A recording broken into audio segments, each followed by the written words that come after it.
Good morning students. मैं अशरफ मेवाती, इतिहास प्राध्यापक, राजकीय वरिष्ठ माध्यमिक विद्यालय गांधीग्राम घासेड़ा, जिला नूंह मेवात, एजुसेट कार्यक्रम में आपका हार्दिक स्वागत करता हूं। प्रिय विद्यार्थियों, आज हम इतिहास विषय के 9वें अध्याय शासक और इतिवृत्त के अंतर्गत 16वीं और 17वीं शताब्दियों में मुगल दरबार के पहले भाग का अध्ययन करेंगे। इस पाठ के अध्ययन के उद्देश्य हैं मुगल साम्राज्य की स्थापना के बारे में जानना, मुगल बादशाहों द्वारा ग्रहण की गई उपाधियों का अध्ययन करना, मुगलों द्वारा किए गए साम्राज्य विस्तार के बारे में ज्ञान प्राप्त करना, मुगल कालीन ऐतिहासिक ग्रंथों का अध्ययन करना, मुगल कालीन लेखन शैली व कुतुब खाने के बारे में जानकारी हासिल करना, मुगल कालीन चित्रकारी के बारे में जानकारी प्राप्त करना, अकबरनामा व आईन अकबरी समेत मुगल कालीन अनेक ऐतिहासिक ग्रंथों के बारे में अध्ययन करना, मुगल साम्राज्य की समृद्धि को जानना। मुगल साम्राज्य की स्थापना मुगल वंश के प्रथम शासक जहीरुद्दीन मोहम्मद बाबर ने 1526 ईस्वी में की। मुगल साम्राज्य स्थापित करने से पहले बाबर मध्य एशिया में फरगाना नामक छोटे से क्षेत्र का शासक था। उसके पिता का नाम शेख उमर मिर्ज़ा था। उसका जन्म 24 फरवरी 1483 ईस्वी को फरगाना में हुआ था। बाबर पितृपक्ष से तैमूरी वंशज तथा मातृपक्ष से चंगेजी था। मुगल शब्द का प्रयोग अपने लिए मुगल बादशाहों ने कभी नहीं किया, बल्कि 16वीं शताब्दी में यूरोपियनों ने इस भारतीय साम्राज्य के लिए मुगल शब्द का प्रयोग किया। रडियार्ड किपलिंग की पुस्तक जंगल बुक का नायक मोगली भी मुगल शब्द से ही बना है।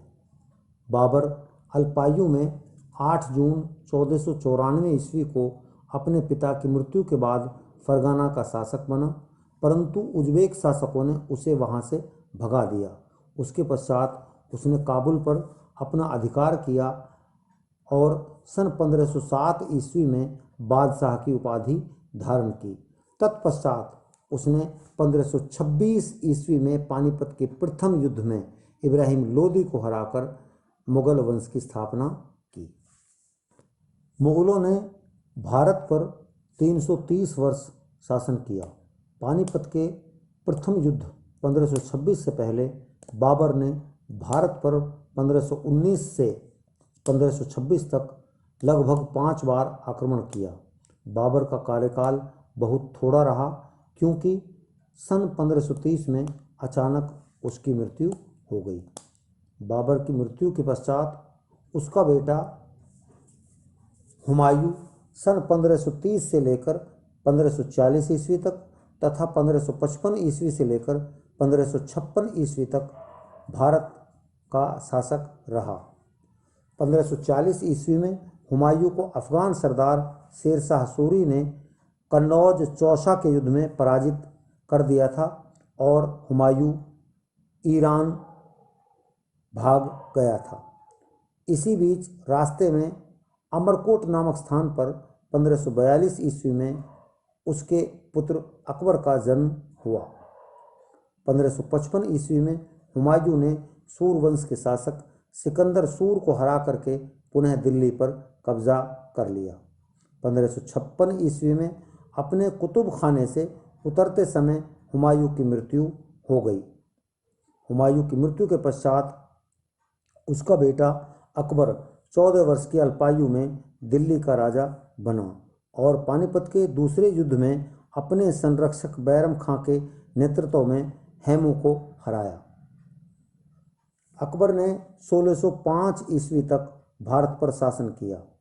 उसने अपने राज्य को खानदेश से लेकर कंधार तक तथा गुजरात से लेकर बंगाल तक फैला दिया।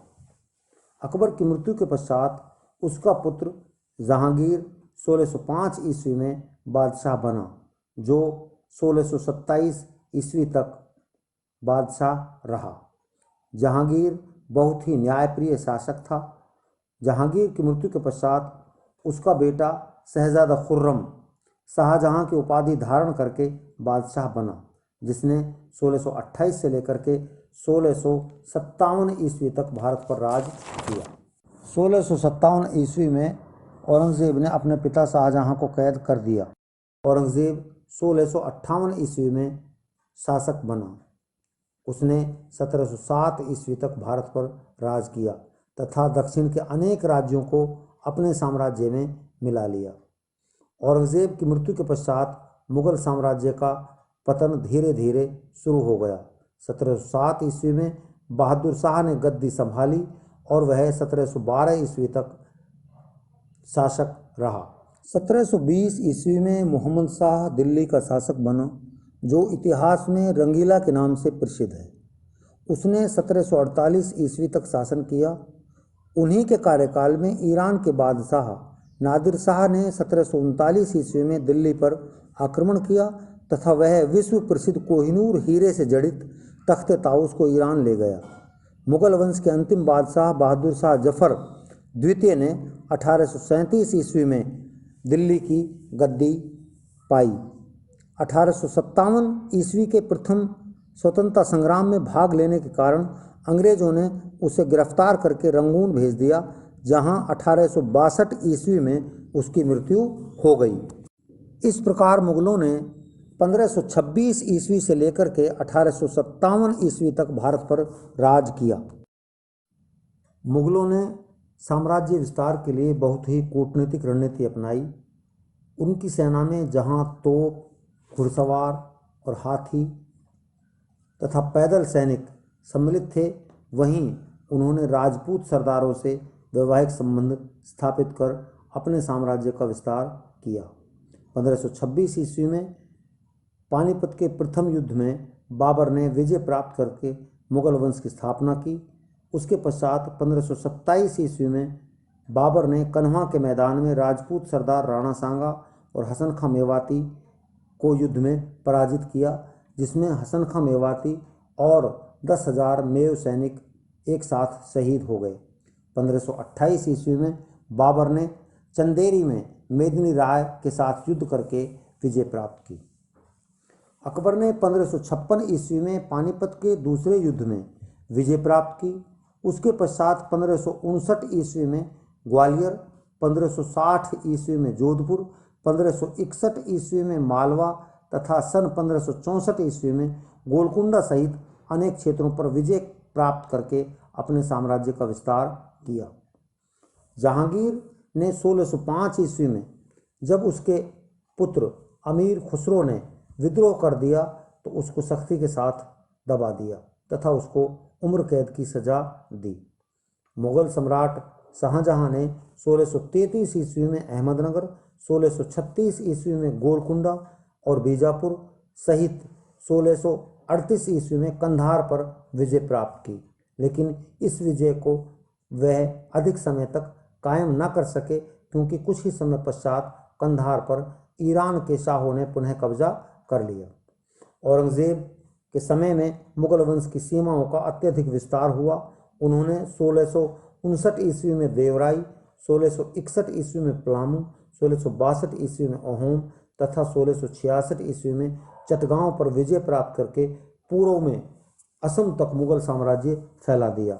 इसके अलावा औरंगज़ेब ने दक्षिण के युद्धों में भी सफलता प्राप्त करके सुदूर दक्षिण तक मुगल साम्राज्य का विस्तार कर दिया।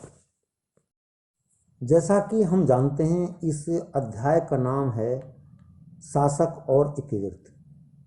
अब हम इतिवृत्त के बारे में जानकारी प्राप्त करेंगे। इतिवृत्त का शाब्दिक अर्थ है कहानी अथवा घटनाएं। इतिवृत्त से हमें इतिहास के बारे में जानकारी मिलती है। इसमें मुगल काल की सूचनाओं का न केवल क्रमबद्ध वर्णन है, बल्कि विस्तार से वर्णन हमें प्राप्त होता है।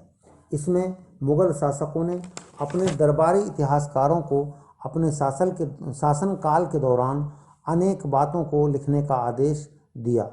यद्यपि बाबर और जहांगीर दोनों शासकों ने बाबरनामा और जहांगीरनामा स्वयं लिखा, लेकिन कुछ शासक अकबर, शाहजहां और औरंगज़ेब के बारे में जो ग्रंथ लिखे गए वो उनके दरबारियों ने लिखे। दरबारी इतिहासकारों ने मुगल शासकों के सानिध्य में ही उनके शासनकाल की घटनाओं का वर्णन किया। मुगलों की मातृभाषा चगताई मूल की तुर्की थी और प्रथम मुगल शासक बाबर ने तुर्की भाषा में ही बाबरनामा लिखा था, लेकिन अकबर ने अपने समय में फ़ारसी को बढ़ावा दिया, क्योंकि अनेक फ़ारसी सरदार उसके पिता हुमायूं के साथ ईरान से आए थे और उनके प्रभाव में आकर अकबर ने फ़ारसी को बढ़ावा दिया। अपने दरबारी अबुल फजल से अकबरनामा भी अकबर ने फ़ारसी भाषा में ही लिखवाया। अकबर के शासनकाल के बारे में अकबर के दरबारी कवि और उसके नवरत्नों में से एक मशहूर लेखक अबुल फजल ने अकबरनामा लिखा। अबुल फजल बहुत बड़ा साहित्यकार तथा भाषा का विद्वान था।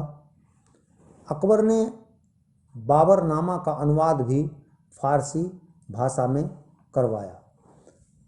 इसके साथ ही अकबर ने प्राचीन भारतीय ग्रंथ महाभारत तथा रामायण का अनुवाद भी फ़ारसी में कराया और महाभारत को रज्मनामा अथवा युद्धों की पुस्तक का नाम दिया। इसके अलावा अकबर ने अपने पिता हुमायूं की बहन गुलबदन बेगम को हुमायूंनामा लिखने का अनुरोध किया। मुगल काल में छपाई का आविष्कार नहीं हुआ था, अतः सभी लेख हाथ से लिखे जाते थे। हाथ से लिखने की शैली को पांडुलिपि कहा जाता था। इसको कुतुब खानों में लिखा जाता था और शाही कुतुब खाने, जो केवल पुस्तकालय के रूप में ही कार्य नहीं करते थे बल्कि वहाँ पर लिखाई का कार्य भी किया जाता था। पांडुलिपि की रचना में बहुत से लोग लगे होते थे, जिनमें सबसे पहला कार्य कागज बनाने का था। उसके बाद सुलेखाकार लिखाई का कार्य करते थे तथा उसके बाद कोफ्तागर जो पेजों को चमकाने का कार्य करते थे। उसके बाद किताब को सुंदर बनाने के लिए चित्रकार चित्रों को किताब में सजाते थे। अंत में जिल्द साज उस किताब की बाइंडिंग करता था, यानी जिल्द बांधता था। चित्रों का समावेश किताब में इसलिए किया जाता था ग्रंथों में, ताकि वो उस समय की तत्कालीन घटनाओं का जीवंत वर्णन कर सकें, यानी चित्रों से उन घटनाओं का एक साकार रूप हमारे सामने उभर कर सामने आता है। मुगल काल की लेखन शैली में नस्तलिक शैली सबसे प्रसिद्ध थी। वह मुगल सम्राट अकबर की पसंदीदा शैली थी। इस शैली में लंबे सपाट प्रवाही ढंग से लिखाई की जाती थी, जिसे 5 से 9 मिलीमीटर लंबे नुकीले सरकंडे से लिखा जाता था तथा उसकी नोक के बीच में एक चीरा लगाया जाता था ताकि वह स्याही को आसानी से सोख ले। नस्तलिक शैली में कश्मीर के मोहम्मद हुसैन को बहुत महारत अर्थात प्रवीणता हासिल थी। मोहम्मद हुसैन की इस कला को देख करके सम्राट अकबर ने उसे सोने की कलम के खिताब से नवाजा, अर्थात उसे जरीन कलम कहा। अबुल फजल अकबर के नवरत्नों में से एक प्रमुख नवरत्न था। अकबर अबुल फजल की बातों को बहुत महत्व देता था। वह अकबर का दरबारी कवि एवं लेखक था। उसने अकबर सम्राट के सानिध्य में अकबरनामा और आईने अकबरी का लेखन किया, परंतु जहांगीर के आदेश पर वीर सिंह बुंदेला ने उसकी हत्या कर दी। अकबरनामा मुगल काल का एक प्रमुख ग्रंथ है।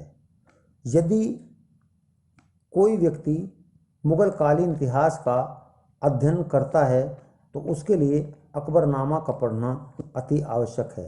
अकबरनामा में न केवल अकबर के शासनकाल का सचित्र वर्णन किया गया है, बल्कि इस ग्रंथ का अपने आप में राजनीतिक एवं सामाजिक महत्व भी है, क्योंकि यह तिथिबद्ध भौगोलिक, सामाजिक, प्रशासनिक तथा सांस्कृतिक जानकारियों का स्रोत है। इसको 1589 में शुरू करने के पश्चात अबुल फजल ने 1601 ईस्वी में पूरा किया था तथा इसमें 5 संशोधन भी किए गए थे। आईने अकबरी, जो अकबरनामा की तीसरी जिल्द है, उसमें मुगल साम्राज्य को एक मिश्रित साम्राज्य के रूप में दिखाया गया है। सम्राट अकबर ने अपने शासनकाल में अपनी फूफी गुलबदन बेगम से हुमायूंनामा लिखने का अनुरोध किया ताकि वह अपने पिता के अनुभवों का फायदा उठा सके।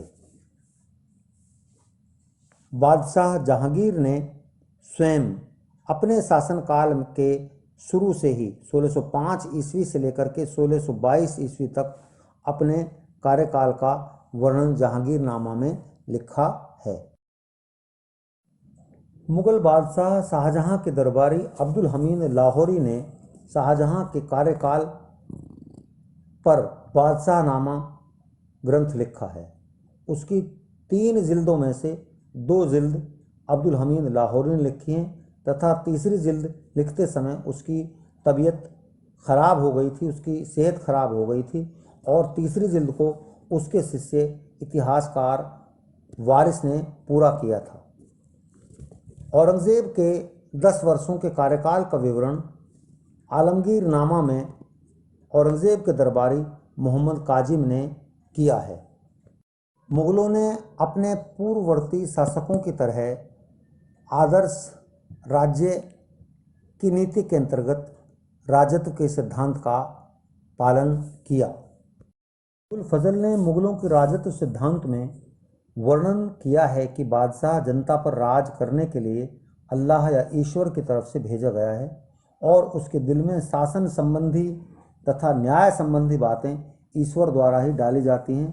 अतः मुगल राजत्व के सिद्धांत में बादशाह का स्थान प्रथम था और बादशाह को अल्लाह या ईश्वर का रूप माना जाता था। सुलहकुल का अर्थ है पूर्ण रूप से शांति, अर्थात शांतिपूर्वक विचार विमर्श। अकबर के शासनकाल में धर्मनिरपेक्ष नीतियों को अपनाया गया। उस समय भारत में हिंदू, मुस्लिम, जैन, पारसी समुदाय के लोग आपस में मिलकर रहते थे तथा सभी धर्म के लोगों को अपने धर्म की नीतियों पर चलने का अधिकार था और वे अपने धर्म के अनुसार अपनी नीतियों का प्रचार प्रसार भी कर सकते थे। परंतु धार्मिक उदारता होते हुए भी सम्राट का पद सर्वोच्च था और सम्राट के प्रति सभी को वफादार रहना पड़ता था। अकबर ने सुलहकुल नीति के अंतर्गत 1563 ईस्वी में हिंदुओं पर लगे तीर्थ कर को हटा दिया तथा 1564 ईस्वी में गैर मुस्लिमों से लिए जाने वाले जजिया कर को समाप्त कर दिया। परंतु 1679 ईस्वी में औरंगजेब ने जजिया कर पुनः लागू कर दिया। मुगल कालीन ऐतिहासिक ग्रंथों के अनुसार राजतंत्र एक सामाजिक समझौता है जिसके अंतर्गत राजा की जिम्मेदारी है कि वह अपनी प्रजा के जन, धन, तन, सम्मान एवं धर्म की रक्षा करे और जनता को पूर्ण रूप से न्याय दिलवाए। प्रदर्शित चित्र में गाय और शेर को एक साथ दिखाया गया है जो इस बात का प्रमाण है। मुगल कालीन न्याय व्यवस्था बहुत ही सुव्यवस्थित थी। मुगल काल में एक चित्र में शेर तथा बकरी को एक साथ नदी में पानी पीते हुए दिखाया गया है। इसका अर्थ यह है कि मुगल काल में अमीर व गरीब, शक्तिशाली तथा कमज़ोर के बीच में कोई भेदभाव नहीं किया जाता था। अगर हम न्याय व्यवस्था की बात करें तो मुगल काल में सम्राट प्रतिदिन लोगों को न्याय प्रदान करने के लिए दरबार लगाते थे और विशेष मुद्दों को सुलझाने के लिए सप्ताह में एक विशेष दिन मुकर्रर किया हुआ था। अकबर जहां विशेष दरबार वीरवार को लगाते थे, वहीं मुगल काल के सर्वाधिक न्यायप्रिय राजा जहांगीर मंगलवार को विशेष दरबार लगाते थे। उन्होंने अपने महल के मुख्य द्वार पर 30 गज लंबी सोने की जंजीर लटकाई हुई थी, जिसमें घंटियां लगी हुई थी और कोई भी फरियादी इसे बजाकर अपनी परेशानी की सूचना बादशाह तक पहुंचा सकता था। शाहजहां और औरंगजेब बुधवार को विशेष दरबार लगाते थे।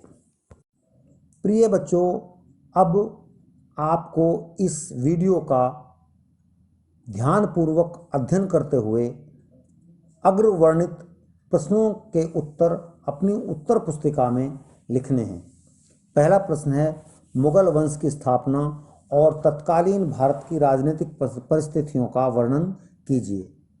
प्रश्न नंबर 2, प्रमुख मुगल शासकों के कार्यकाल का वर्णन करते हुए उनके चित्र भी नामों के सामने चिपकाइए। प्रश्न नंबर 3, मुगल कालीन लेखन शैली का वर्णन करते हुए उसका वर्तमान लेखन शैली के साथ तुलनात्मक अध्ययन कीजिए। प्रश्न नंबर 4, मुगल कालीन ऐतिहासिक ग्रंथों एवं उनकी भाषा का वर्णन करते हुए उनके महत्व पर प्रकाश डालिए। प्रश्न नंबर 5, मुगलों के राजत्व सिद्धांत का वर्णन कीजिए। प्रश्न 6, सुलहकुल की परिभाषा देते हुए अकबर की धार्मिक नीति का वर्णन कीजिए। प्रश्न नंबर 7, मुगल कालीन न्याय व्यवस्था पर टिप्पणी लिखिए तथा वर्तमान भारतीय न्याय व्यवस्था के साथ उसकी तुलना कीजिए। प्रश्न नंबर 8, अकबर को महान सम्राट क्यों कहा जाता है, वर्णन कीजिए। प्रश्न नंबर 9, मुगलों के साम्राज्य विस्तार का वर्णन कीजिए तथा साम्राज्य विस्तार करने के लिए मुगलों ने किन किन नीतियों को अपनाया। आपका बहुत बहुत धन्यवाद।